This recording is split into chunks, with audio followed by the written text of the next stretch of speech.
শ্রী শ্রী গুরু গৌরাঙ্গ জয়ত। আমাদের পঞ্চম দিবসের গীতা ক্লাসের এই পর্বে গীতার মূল শ্লোক নিয়ে আমরা আলোচনা করব। গতদিন আমরা গীতার তৃতীয় শ্লোক পর্যন্ত শ্রবণ করেছিলাম। আজ চতুর্থ শ্লোক থেকে আমরা আস্বাদন করব। সকলে আমি উচ্চারণ করব, সবার প্রথমে আগে শ্রবণ করো। অত্র সুরা মহেশ্বাসা ভীমার্জুন সমায়ুধি ইয়ুধানো বিরাটস্য দ্রুপদস্য মহারথঃ। এবার আমার সঙ্গে তোমরা বলবে, অত্র সুরা মহেশ্বাসা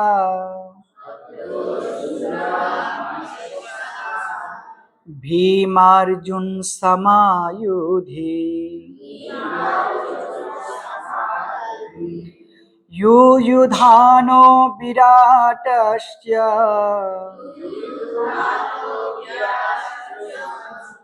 দ্রুপদস্য মহারথঃ। অত্র মানে এইখানে, সুরা মানে শূরবীর যোদ্ধাগণ, মহেশ্বাসা মানে মহাধনুর্ধারী, ভীমার্জুন সমা ভীম যুক্ত অর্জুন যুক্ত সামা ভীমার্জুন সামা ভীম এবং অর্জুনের সমকক্ষ, যুধি মানে যুদ্ধে, যুযুধানো কে কে আছেন তাদের নাম বলছেন। যুযুধানো একটি নাম, যার অপর নাম সাত্যকী। বিরাটস্য তারপরে বললেন রাজা বিরাট, এবং দ্রুপদস্য মহারথ মহারথী দ্রুপদ। অনুবাদ দেখো, এই সেনাদের মধ্যে মহাধনুর্ধর এবং যুদ্ধে পারঙ্গম ভীম ও অর্জুনের সমকক্ষ পরাক্রমশালী যোদ্ধারা রয়েছেন, যেমন যুযুধান অর্থাৎ সাত্যকী, বিরাট এবং মহারথী রাজা দ্রুপদ। আচ্ছা, এই শ্লোকটার অনুবাদ তো আমরা শ্রবণ করলাম।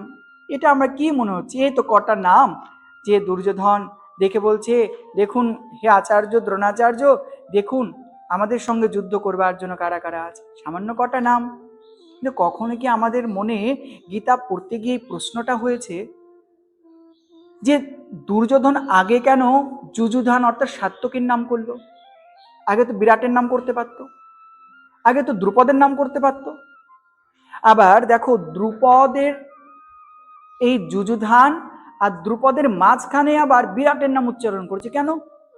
এর প্রত্যেকটার পেছনে গভীর সূক্ষ্মাতি সূক্ষ্ম কারণ লুকিয়ে, সেই কারণগুলো এখন আমরা অন্বেষণ করার চেষ্টা করব। সবার আগে মূল শ্লোকে দেখো, মহেশ্বাসা শব্দটা আছে। মহেশ্বাসা শব্দের অর্থ কি? মহেশ্বাসা শব্দের অর্থ মহাধনুর্ধারী। ঈশ্বাস শব্দের অর্থ ধনুক।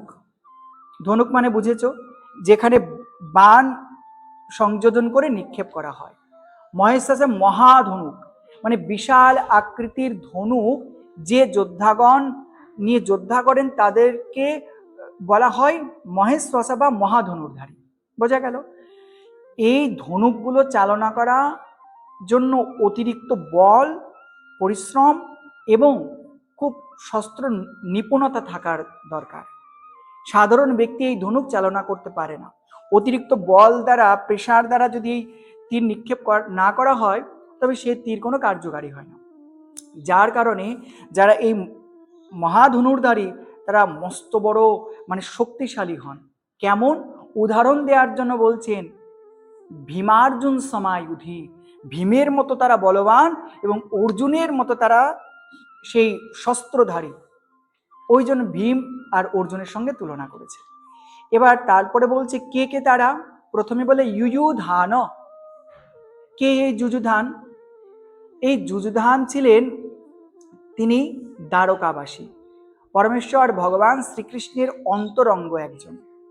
এই যুযুধানের অপর নাম ছিল সাত্যকী। এই সাত্যকী অর্জুনের কাছে তিনি ধনুর্বিদ্যা শিক্ষা লাভ করেছিলেন, যার কারণে তিনি এই যুদ্ধে অর্জুনের পক্ষে ছিলেন। কেননা পরমেশ্বর ভগবান যখন দুর্যোধনকে তিনি এক অক্ষয়ণী নারায়ণী সেনা অর্থাৎ তার দ্বারকা সেনা দিয়েছিলেন, তাদের মধ্যে কিন্তু এই সাত্যকীও চাইলে যেতে পারত, কিন্তু তিনি যাননি। কেন যাননি? তার গুরুদেব হলেন অস্ত্রগুরু স্বয়ং অর্জুন, তাকে কৃতজ্ঞতা জানাবার জন্য তিনি পাণ্ডব পক্ষে যুদ্ধ করেছিলেন। এখন প্রশ্ন, তো সবার প্রথমে কেন এই যুযুধানের নামটা উচ্চারণ করলো? ভীষণ তাৎপর্যপূর্ণ। এখানে বস্তুত দুর্যোধন চালাকি করে যুযুধানের নামটা উচ্চারণ করে অর্জুনের প্রতি, পাণ্ডবদের প্রতি সেই দ্রোণাচার্যের বিদ্বেষ উৎপাদন করার চেষ্টা করছে।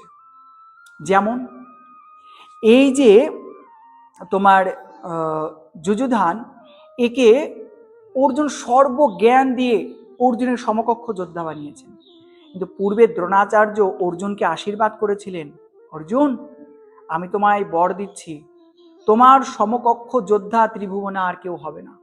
যার কারণে দ্রোণাচার্যের সমস্ত জ্ঞান তিনি তাকে দান করেছিলেন।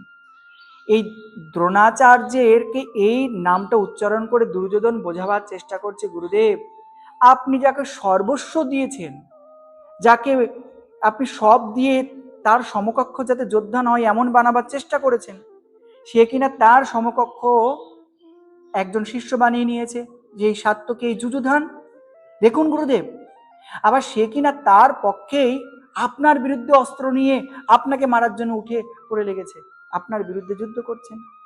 এর দ্বারা অর্জুনের প্রতি বিদ্বেষ এবং এই যুযুধানের প্রতি বিদ্বেষ তৈরি করবার জন্য বলল। ও এটা প্রতিপাদন করার চেষ্টা করছে এক কথায় যে অর্জুন হলো কৃতজ্ঞ। কৃতজ্ঞ কাকে বলে?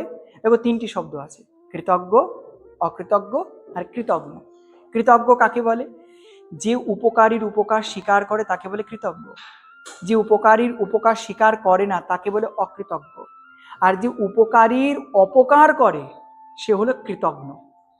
এখানে অর্জুনের প্রতি বোঝানোর চেষ্টা, অর্জুন কৃতজ্ঞ, আপনার জ্ঞানে যুদ্ধ করবে, আবার আপনাকেই মারার জন্য আপনার সামনে দাঁড়িয়ে আছে, সঙ্গে তার শিষ্য যুযুধানকে নিয়ে। তাহলে বোঝা গেল কতটা নিগুড় তাৎপর্য লুকিয়ে আছে এই নামটার মধ্যে, যুযুধানও। তারপরে কার নাম বলো? বিরাটস্য। আচ্ছা দেখো, এখানে প্রশ্ন হতে পারে বিরাটের নাম কেন মাঝখানে নিল, দুজনের মাঝখানে? এর পেছনে আবার গভীর অভিসন্ধি লুকিয়ে আছে, তো সেটা তো আমরা জানবো।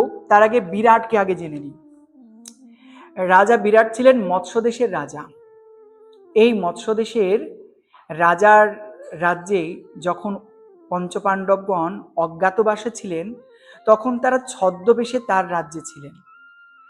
আর পরবর্তীতে এই বিরাট রাজার কন্যা উত্তরার সঙ্গে অর্জুন আর সুভদ্রার পুত্র অভিমন্যু তার বিবাহ হয়েছিল। তাদের গর্ভেই পরীক্ষিত মহারাজ জন্ম নিয়েছিলেন, যিনি আমাদেরকে ভাগবত শ্রবণ করে এ জগতে ভাগবত শিক্ষা দিয়ে গেছেন। তো এখন আমাদের প্রশ্ন হলো বিরাটকে নিয়ে। তো বিরাটকে আমরা জানলাম, তো এই বিরাটের নাম কেন দুজনের মাঝখানে নিল? দুর্যোধন এত চতুর যে দেখছে, দেখো এই যুযুধানের বিপক্ষে আমি উস্কানি দিয়ে দিয়েছি, শত্রু বানিয়ে দিয়েছি, আবার রাজা দ্রুপদের তো ছোটবেলার থেকে শত্রু, এখন যদি দুজন শত্রু পাশাপাশি বলে দিই তাহলে ধরে ফেলবে আমি পাণ্ডবদের বিরুদ্ধে যুদ্ধে উস্কানিমূলক কথা বলছি, যাতে ধরতে না পারে। ওই যে চতুর দুর্যোধন কি বললো, দুজন শত্রুর মাঝখানে একজন মধ্যস্থতা ব্যক্তির নাম উচ্চারণ করলো। এই মৎস্যরাজ বিরাটের সঙ্গে তোমার দ্রোণাচার্যের তেমন কোনো শত্রুতা ছিল না, যার কারণে দুজনের মাঝখানে বিরাট উচ্চারণ করে বোঝাচ্ছে, না না গুরুদেব আমি কিন্তু নিউট্রাল। কিন্তু আদৌ যে কত বড় তীক্ষ্ণ ব্রেনের, এ তো বোঝাই যাচ্ছে। আচ্ছা, তো বিরাটকে আমরা জানলাম দ্রুপদস্য মহারথ, দ্রুপদ যুক্ত চ দ্রুপদস্য। এই দ্রুপদ কে ছিলেন আগে জানি। দ্রুপদ ছিল তোমার পাঞ্চাল দেশের রাজা। এই পাঞ্চাল দেশের রাজা দ্রুপদের সঙ্গে এই দ্রোণাচার্যের বন্ধুত্ব ছিল, কিন্তু কোনো একটা সময় দ্রোণাচার্য ভীষণ দরিদ্র হয়ে যায়। তখন তিনি রাজার কাছে যায়, বন্ধু আমি বড় দারিদ্রতার মধ্যে দিন কাটাচ্ছি, তুমি আমাকে কিছু অর্থ আদি দাও, এই সাহায্যের জন্য যায়। কিন্তু গিয়ে তো বলে, তো তখন তো দ্রোণাচার্যকে অপমান করে, আরে তুমি কোথাকার ভিখারি, হ্যাঁ, আর আমি কোথাকার রাজা, কিসের বন্ধুত্ব তোমার আমার? তখন তাকে এই প্রকার ভিখারি বলে তাড়িয়ে দেয়। চতুর দুর্যোধন সেই পুরাতন শত্রুতাকে মনে করিয়ে দিচ্ছেন, যদিও পরবর্তীতে তার শত্রুতা চলে যায়, তাদের সঙ্গে মিত্রতা হয়ে যায়, কিন্তু দুর্যোধন সেটা ভুলতে দিচ্ছে না।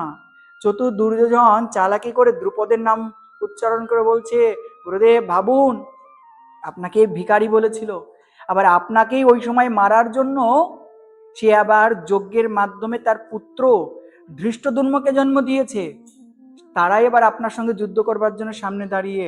অতএব গুরুদেব, এরা কিন্তু মহারথী, এদের সঙ্গে আপোষ করা চলবে না। এই জন্য চতুর দুর্যোধন বললেন, অত্র সুরা মহেশ্বাসা ভীমার্জুন সমায়োধে युयुधान विराटस्य द्रुपदश्च महारथः।